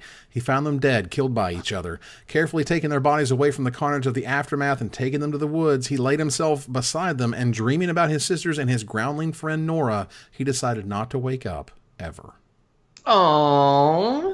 Wow. Well, on a cheerier note, back when MTGO still had the clans or the guilds, my girlfriends and I were thinking of starting a clan called Chicks with Clicks. Love it. Wow, that was insane. And we still want to do something with that. I don't know if we're going to do a podcast or a blog or a team constructed name, but damn it, I want to put that name to use at some point. Yeah. So, moving on here to number 3, and speaking of, terrible, sad things, sometimes a card is not expensive, because it's not so well played. You know what I mean? It's old, but it's not super played, but it's really neat and it's really evocative. And again, this is like, why does Wizard get new art for stuff? I don't know. I don't really care, because one of the best pieces of art from the set, one of the best pieces of art I've seen in Magic in actually quite a while, is Doomsday. Doomsday is from Weatherlight. It has that super cool Weatherlight watermark in the background. It's from Noah Bradley. Excuse me. This is one of Noah Bradley's best pieces. I think it harkens back his moat that he made. Yeah. Has these awesome spheres above this person who's just in absolute complete despair. Doomsday is incredibly difficult card to play. It's kind of like what you do when you play it. You're like, what do cards do? Because Doomsday is 3 black mana, black for a mythic in Masters 25. It is a sorcery that says search your library and graveyard for 5 cards and then exile the rest. But the chosen on top of your library in any order, you lose half your life, rounded up. So you say, Doomsday's coming. I got 5 cards to do it. And then you have the Doomsday piles, and you have the Doomsday articles, and you have the millions of different ways that you can slice and dice 5 cards to win on the spot. And every time there's some weird exile your graveyard, or if you win if you don't have a library type cards or whatever, Doomsday shows up and it's like, all right, let's make weird Doomsday decks again, because somehow that's supposed to matter and be good, but usually it's not. And it's just really hard to play with. I had considered Doomsday when I was doing the VSL, because this season they really wanted to emphasize sort of the brewing aspect. They didn't want us to play the same deck twice. They really wanted us to go outside of our comfort zone. And when I had seen that Vintage Doomsday was a thing, I had talked about playing it. And everybody warned me. They were like, it is the most difficult deck to play in Vintage. Like, you will not. We appreciate the effort, but there's no way that you're going to be competent with this deck in time to take it to VSL. And I'm like, well, VSL's like 10 weeks. They were like, not enough. Like, and the deck is great. I've only had the pleasure of watching it go off in Legacy a handful of times, but when you find a competent pilot, it is almost a joy to lose to it, because it's so intricate and you're like, where's this going? And it's just an epic story to tell your friends. And speaking of Doomsday, there was a guy at SCG Worcester this past weekend that showed up on Saturday with a tinfoil hat, a t-shirt that he made saying the end is near, and he was cosplaying as a Doomsday prophet, and he was playing Legacy Doomsday, and it was the greatest thing ever. I mean, this is one of those cards that they write article after article after article, and you can totally just mind game your opponent, because one of the cards you put on top is the counterspell, is the first thing you do, and then you use the Brainstorm in there, and then it's crazy. It's really crazy. Doomsday is the most complicated Magic card ever printed. Quite simply, it is harder to win with a Doomsday deck as a non-practiced person, but so gratifying to win after you've practiced with it.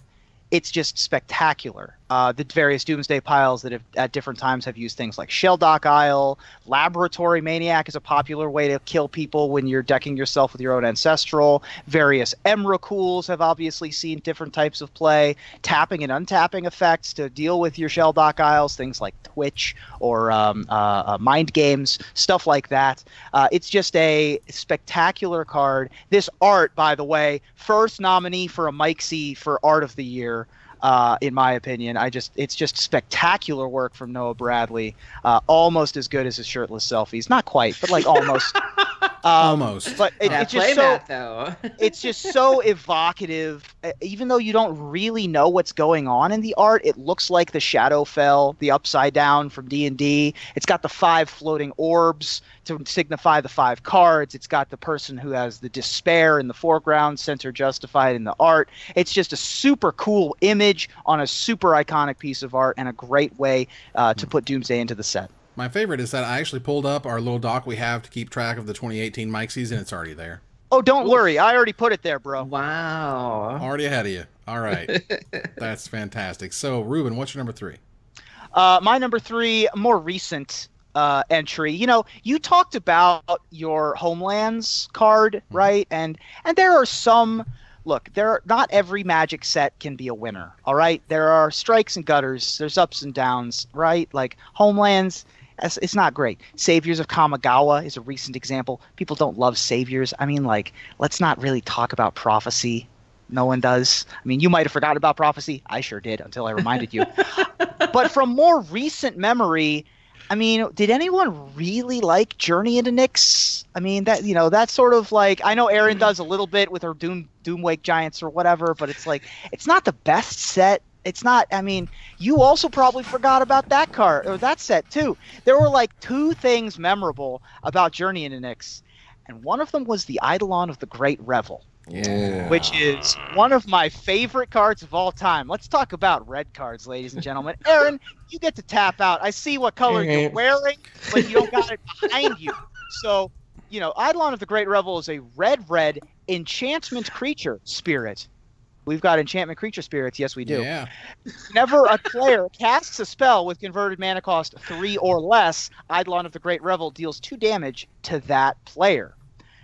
That is Pyrostatic Pillar on a stick. That is a beating. That card is so good. It has been a powerhouse of burn in Modern ever since its inception. It's a 4 of every single time. Whenever it pops up in Legacy, it's one of the few burn spells you see in Legacy as well. Going back to the old reprint Horse, hasn't been seen in pack since Journey into Nyx. Hit me with the tagline on Cool Stuff Inc., Evan. What's the tagline? Cool stuff in stock. Every day. $11 on Cool Stuff. Erin, hit me with the card hoarder. Eternal support guaranteed. $15 on Card Hoarder. Oof. It is an expensive card. Even though it's just a rare, it has been reprinted, and I'm glad that it has. Storm decks basically just concede to it. Like, there's no way you're really going to beat it. I've actually, fun story about this card. When I was learning how to play Modern ad nauseum, I died to this because it's a triggered ability. So I remember I was at like 3 or 2 life or something. And so I went to cast Angel's Grace, thinking that with split second, I would be able to avoid the trigger. Right. And I did it on Magic Online, and oh no, I just died. Yeah. It was like Angel's Grace, Eidolon trigger, and I was like, but wait a minute, split second. And they were like, yeah, triggered abilities don't count. And I was like, damn it. My God, I can't believe this is 10 years ago now. Such an old man. Yeah. 10 years ago, Grand Prix Philadelphia showed up, and Gerard Fabiano took down the event, but I actually got to play in that event. I also filmed the finals and some other stuff, made a Magic Show stuff, and that's cool.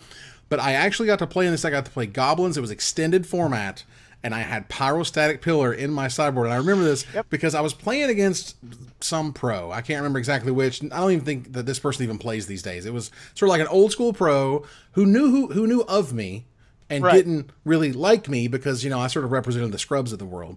So how dare I defeat this person? Sure. When he runs over me with, you know, whatever ad nauseum type combo deck back then with his Storm deck. And then I on game 2, turn 2, Pyrostatic Pillar.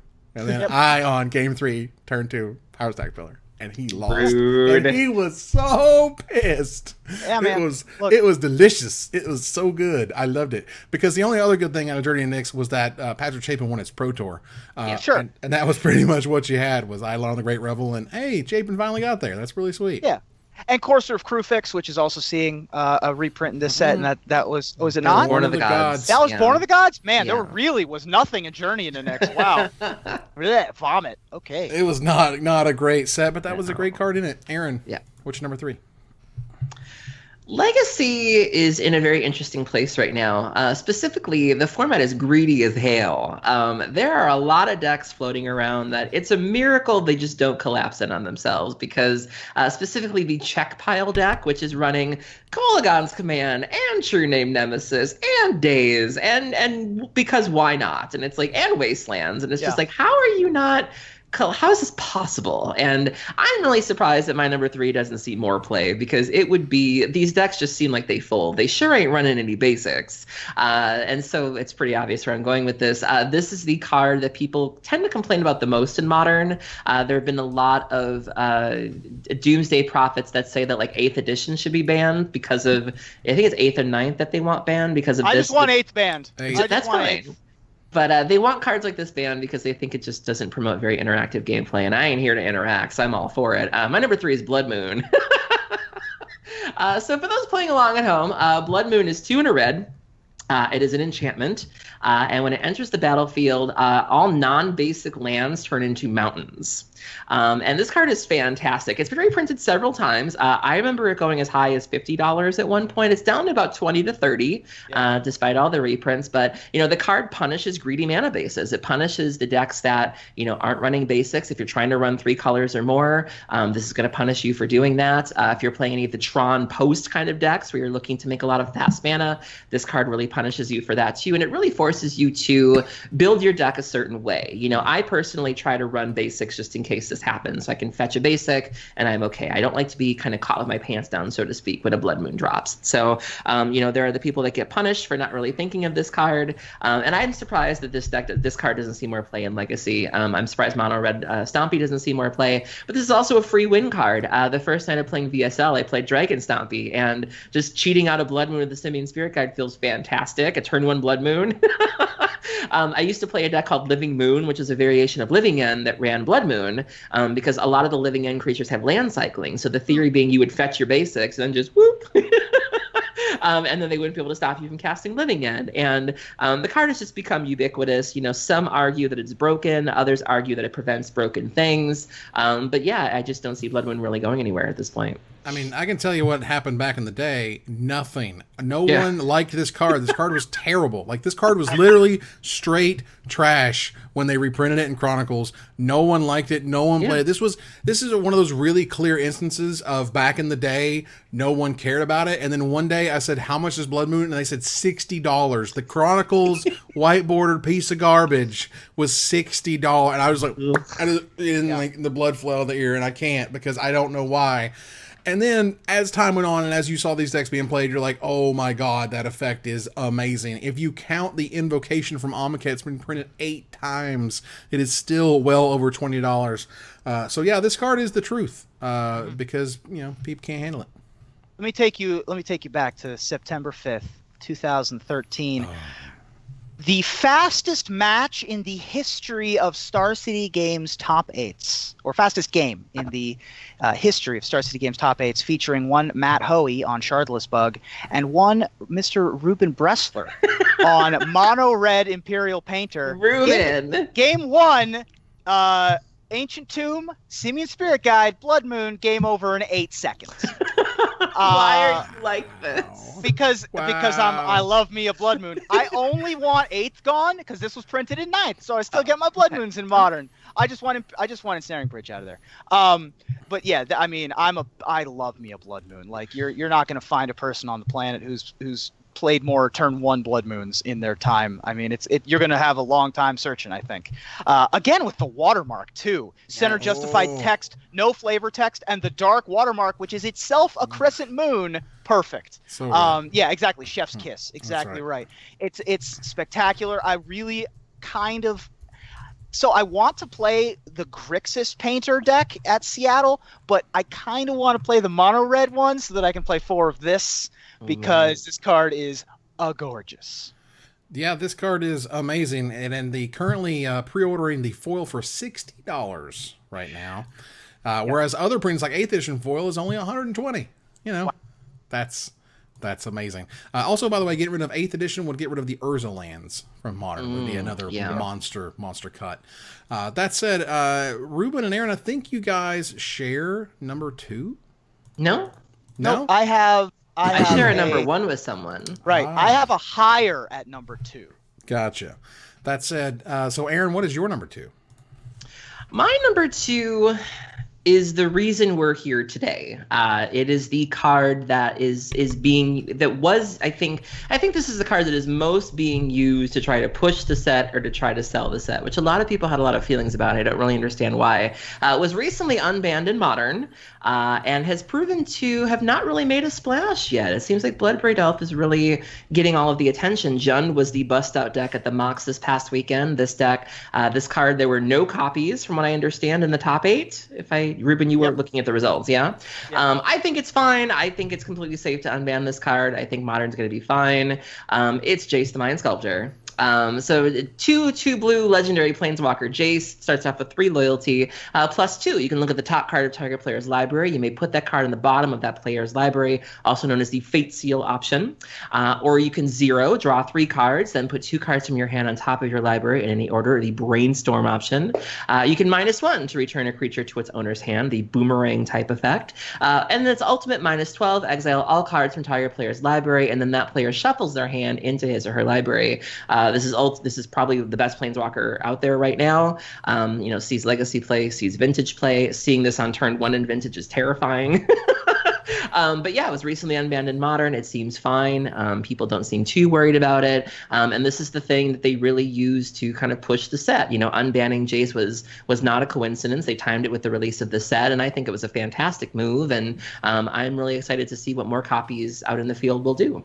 Yeah, it's Jace. I have spilled more digital ink on Jace the Mind Sculptor than probably anyone else, at least, video-wise, because I have spoken about Jace. I made videos where they said they're not going to ban Jace, and they ban Jace.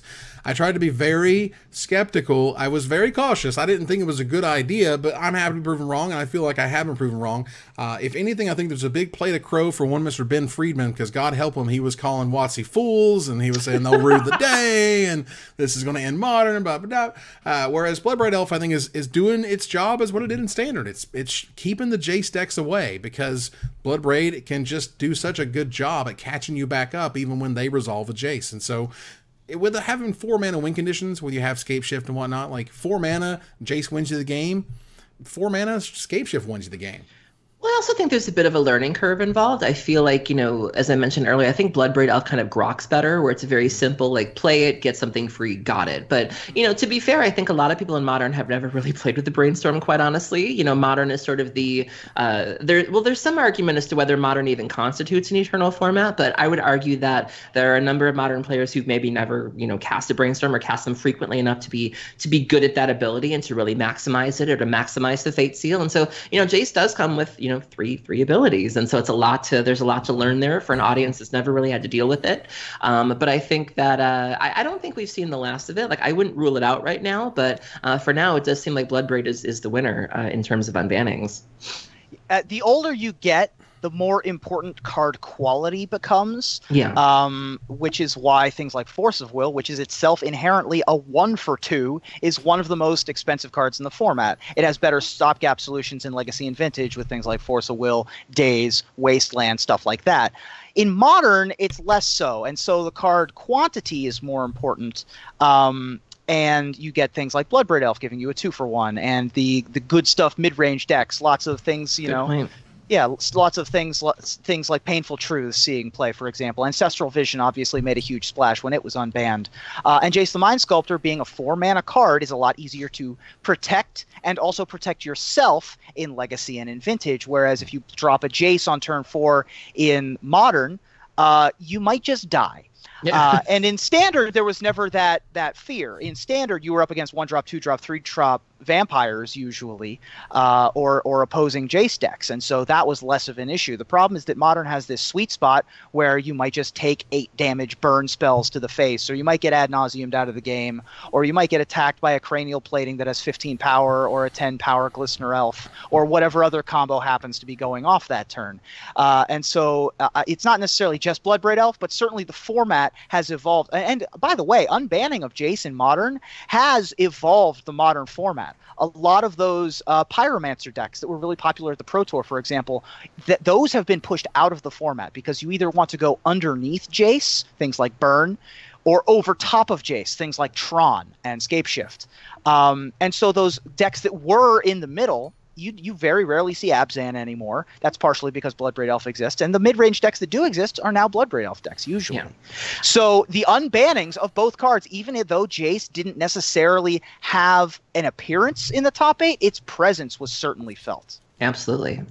So, and just remember, if you go back and you watch the episodes of the Magic Show around the time when Worldwake showed up, there's an interview with Mike Turian who noted they started the Brainstorm ability at -1, but it wasn't, and I quote, totally awesome. Yeah. Oh man. And if you want to talk about digital ink in a video perspective, certainly Evan's there. But you talk about digital ink in an ink perspective, like online, Patrick Chapin not only created perhaps the most well-known Magic the Gathering music video, Jace the Mind Sculptor, Better Than All, but also wrote a ton of articles about Jace the Mind Sculptor and how to successfully use it, invented Next Level Blue, which led to the name of his article series and podcast and stuff like that. Jace the Mind Sculptor truly is better than all. And unfortunately right now, being better than all, it's not good enough because you're just going to get attacked to death by a slippery boy or whatever. Best Planeswalker of all time versus one slippery boy. One slippery boy. Who will win? And I'm glad Jace is on your list because I kept it out of mind because I've spoken again. Jace has been on so many lists of mine and I've talked about it so much. I just felt like, you know what? I'm going to give some other things time to shine. But thank God you said it because it wasn't on my list either. I know. This was like the flagship thing. This was the first thing they announced to hype up the set, and you're absolutely right.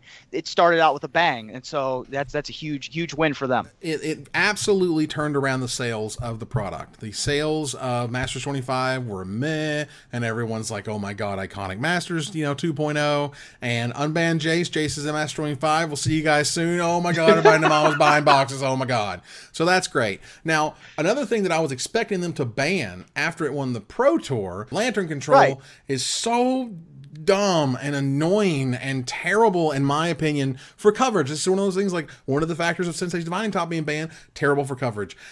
Lantern Control is terrible for coverage. However, clearly they had already made the decision to make Ensnaring Bridge a Mythic and Masters 25. However, to offset that, they said, hey Titus. Hey, Titus Lunter, could you give us what will be one of the greatest Magic illustrations ever? So good. And he was like, yeah, sure. Because this hand thing and the dropping of the sword, Gerard's on the card again, like all of it comes together. The Stronghold watermark is amazing. And Snare and Bridge, for those who don't know, is a 3 generic mana, now mythic artifact in Masters 25. And it says creatures with power greater than the number of cards in your hand can't attack.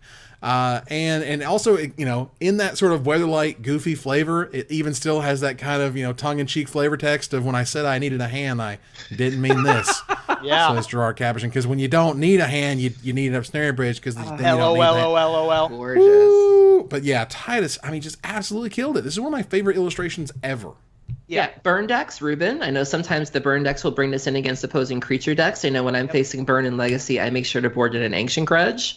I will even do that sometimes in Modern, just because that's another thing they like to do, and you don't want to be caught with your pants down against an Ensnaring Bridge. But this art is gorgeous, and I think Titus doesn't get asked to do artifacts too often or at all. I was under the impression this was very rare for him, and so he was so honored to do it and just completely knocked it out of the park, and very sweet guy, too. Yeah, most of his previous artifacts have very stringent, strict art direction. He did God Pharaoh's Gift, for example, and that's like a major story point. And he didn't get to stretch his creative muscles. He does a lot of lands.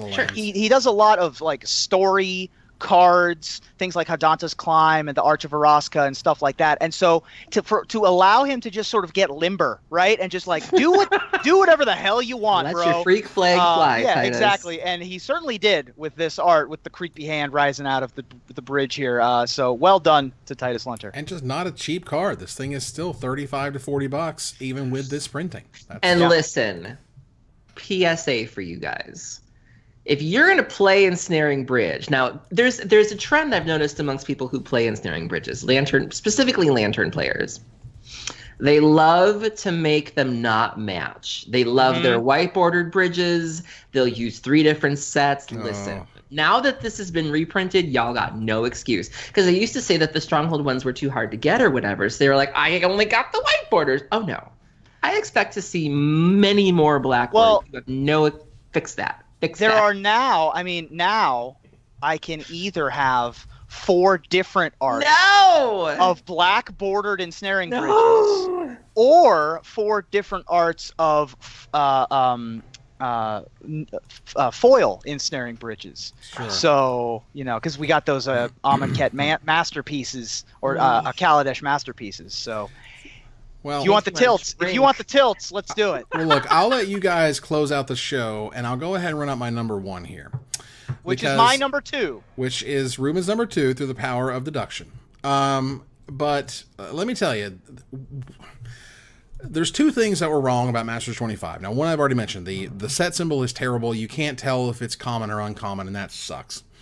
But what happened with Masters 25, for God's sake, I don't know why you would ever plan to have your last rare be from Prophecy and your last mythic be Tree of Redemption. Oh my God, it's so dumb, I can't handle it. And we're going to obviously talk about it more on the show Wednesday, but like, I can't, like, it's a weird, like, oh, look at this amazing meal, and they're like, and turd nugget right on top, and you're like, but it was right here, I was enjoying that. Turd nugget. Just a big chunky one. And look, what they should have done, and what they did do in the middle of the week, is what they should have done at the end of the week, which was give us Rishadan Port, because Rishadan Port not only is being reprinted, they reprinted it at rare. There was no reason at all to reprint this thing at rare, and yet they did. This could have been one of the star mythics of the set, could have been even more expensive than it is now, which is about $42, $45, something like that. You know, the original was $80. I mean, this was an easy mythic slot that they decided to make rare. That's super cool. It makes it more accessible. It's still a huge money rare, which is great. Yeah. Obviously, the Mercadian Masks, set symbol back there is awesome. I can only imagine how sweet this thing's going to look in foil. But Rishadan Port was a desperately needed rare. One of the last bastions of reprints. We have Grim Tutor, we have Imperial Seal, and we had Rishadan Port. So now we have Rishadan Port here. It's here. It's awesome. It's great. It's super exciting. It should have capped off the season. It should have capped off the spoiler season, and yet they chose Tree of Redemption. Another big obstacle, if not the biggest obstacle, to building legacy death and taxes. They don't leave the house without 4, and at $80 to $90 a pop, that's $360 for Rishadan ports. I mean, you figure the rest of death and taxes is pretty affordable, between maybe the vials are a little pricey maybe, and you know, you got your mums, got your flicker wisps, that's fine. Get your Stoneforge Mystics, okay. Get a Batter Skull, fine. But having to spring $400 for 4 lands is a big obstacle, and I expect to see a rise in death and taxes after this set, between the Thalia reprint and that, absolutely. And Caracas late last year. Yep. So you got most of the expensive cards to do for the mono white control deck that's available in Legacy. Again, $80 pack foil, $200 promotional card, by the way. This card's been a judge foil in the past. It's also been now that it's in M25, this is the first time it'll be available in a pack since Mercadian Masks. That's a crazy statistic. And again, one of the last bastions, it was like, when are they, and for Iconic Masters, it was, is it Rishadan Port or is it Mana Drain? And it ended up being Mana Drain, so here it kind of comes around. So they have these kind of, the winners in the back pocket, the Imperial Seals, the Grim Tutors are the only ones left, and otherwise it's like really strange Portal 3 Kingdoms cards that no one really cares about, but whatever, they're just rare because they're rare. Right. Yeah. Well, people do care about some Portal 3 Kingdoms card. Flawless segue. As Aaron, I believe we share a number 1 here. We do, but this is really your wheelhouse, sweetie. It's red. I'm gonna let you do your thing. Oh, that's so kind of you. Well, don't tell anybody. I don't need it getting out that I'm nice. Like, it's fine. This is not a traditional type of red card, even though it has the traditional Portal 3 Kingdoms storyline associated with it. My best Grand Prix finish ever was a top 32 at Grand Prix Chicago in 2001. I want to say. I played 4 copies of Active Volcano in that deck, ladies and gentlemen. I played, not 2001, sorry, 2005. This is the one that Gabe Nassif won, if you all want to do some research. Before I lost to Ad Nauseam Tendrils in the last 2 rounds, I had a shot at the top 8 of this tournament. I lost to Brian Kowal in that event. But I defeated folks like Mike Jacob. I defeated Ben Weinberg. I defeated Richard Feldman playing Dredge. Wow. Yeah, I had a good tournament. and I was playing Painter Servant Grindstone. And I got my awesome Painter Servants reprinted recently. They got their masterpieces from Kaladesh. I got my Great Welders from Elves versus Inventors with that little dragon on the shoulder. And you know what? I got my new ensnaring bridges from Masters 25. I am all set to go. There's only one thing left, and that is I need new Imperial recruiters. Oof. And luckily M25 knew how to get to me. They are $200 currently. Yeah, lady. Yeah, 200, maybe 260, depending on your set for Japanese, simplified Chinese, or English. The $110 promotional ones are the cheap ones. Yeah. So if you want a play set, be able to fork over $440. But Imperial Recruiter bumped up from uncommon to mythic for this set is a 2 colorless and a red Human Advisor 1/1. When Imperial Recruiter enters the battlefield, search your library for a creature card with power 2 or less, reveal it, put it in your hand, then shuffle your library. Pretty simple, pretty easy, pretty powerful. Oh yeah. Brand new art by Zach Stella. Card is spectacular. Look at his face, though. He's just like, sup. He's ready to go. As if he knew what we were all thinking. Like, I think it's just the perfect response to, because people lost their minds. Like, I had to ask people, I was like, is this a reserve list? Is a reserve list gone? What does this mean? And people are like, no, it's fine. But he's just giving you that face like, it's me. And like, that's a great, I don't know how intentional that was, but the art is fantastic. Absolutely. This card is a central piece of, obviously, the Painter Grindstone decks, but also in most cubes, it's also a key part of the Alurin deck that makes an appearance every once in a while, being able to combo off with things like Dreamstalker, Cavern Harpy, and Parasitic Strix. It's a role player in lots of other decks. Tribal Advisor decks, obviously, need a copy of Imperial Recruiter to get their other advisors like Gadok Teague out of their deck. It's just a super powerful card. It's an extremely powerful effect. It inspired Recruiter of the Guard, which sees play in Death and Taxes now, which searches for toughness rather than power, and is a white card. I'm just so happy that this card's made an appearance. Well, there has been a red-white version of Death and Taxes, which is starting to see play. And so if you really want to get, if you really like that recruiter type ability, you could get your Imperial Recruiter and your Recruiter of the Guard and have a really good time. But yeah, when you think of reprints, a theme for tonight has been cards that people really need to build certain decks. And, I've always been a big fan of Alurin. I really thought Alurin was going to bust out in GP Louisville last January. It really didn't. I would love to see more Alurin in the world, and if this card will help make it happen, I'm all for it. I appreciate anything that lets you go, yo, dog, I heard you like recruiting, so I recruited your recruiter so you can recruit while you recruit. Let me tell you about how many times I've had either Painter Servant or Grindstone extirpated or surgical extraction, and then I just recruited for recruiter and got there with the 1/1 beats like I was talking about earlier. The 1/1 beats are real, Aaron. All right, you just gotta be patient and attack for 1, attack for 2, attack for 3. Eventually, you're gonna kill them. That takes 5% of your life total right there. Every single swing. But that ends our top 10 Masters 25 cards. You'll see them right now on the screen for review. Please take a look at my list, Aaron's list, and Ruben's top 10. And we want to hear from you about what card we did not talk about, and we'll select our favorite, most luxuriant comment to win a $50 gift certificate for CoolStuffInc.com. But before we go, I want to thank my co-host. Thank you, Aaron. Thank you for having me. Thanks, Ruben. Thank you. We'll hopefully be done with the taters relatively soon. I'm going to pick up a new computer so that I don't have to take over Josh's setup here. Once again, thanks to Josh for letting me borrow this. Check out his Twitch channel as some repayment. Absolutely. So we're going to move here to our final slide. I want to thank our sponsor, CoolStuffInc.com, our co-sponsor, CardHoarder.com, my co-hosts, Aaron Campbell and Ruben Bressler, you guys for watching or listening, and I hope you support us at patreon.com/magicmics. Visit our website at magicmicspodcast.com that exists thanks to our Patreon supporters, or follow, like, tweet, favorite, share, subscribe, do everything social that tells people we exist. Catch us online at twitch.tv/magicmics, on Twitter at magicmicscast, on Reddit at reddit.com/r/magicmics, and on Facebook at facebook.com/magicmics. Talk to us privately at magicmicspodcast@gmail.com. Follow the audio-only podcast at magicmicspodcast.libsyn.com, or find us on iTunes, or join us here next week for another top 10 episode of Magic Mics. Good night, everybody.